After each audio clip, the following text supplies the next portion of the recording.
আর কি বলবেন? আপনারা নিজেরাই বলেন। যেখানে শিক্ষকরা বেতন পায় না, বেসিক মাত্র 12,500 টাকা সংকটে জীবনযাপন করতে হয়, সেখানে শিক্ষকদের একটা সনদ পর্যন্ত দিতে তাদের এত কেন কষ্ট হয়? আমরা তো চাকরির জন্য আসি নাই, আমরা এসেছি সনদের জন্য। দেশের সর্বোচ্চ বিদ্যাপীঠ ঢাকা বিশ্ববিদ্যালয় পর্যন্ত যারা পাস করে তাদেরকে মেধা তালিকায় রাখা হয়।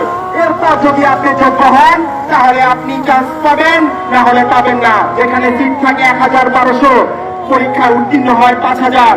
কিন্তু তারপর আমরা রিটেনে উত্তীর্ণ হওয়ার পরেও কেন আমাদেরকে মেধা তালিকায় রাখা হলো না? কেন?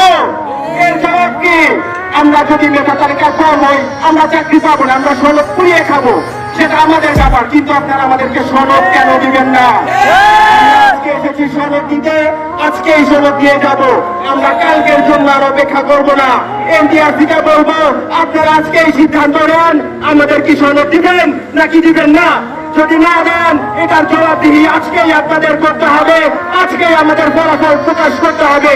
আমরা টাকা দিয়ে পরীক্ষা করেছি, পরীক্ষা দিয়েছি, আমরা কত নাম্বার পেয়েছি পরীক্ষায় সেটা আমাদের জানার প্রাপ্য।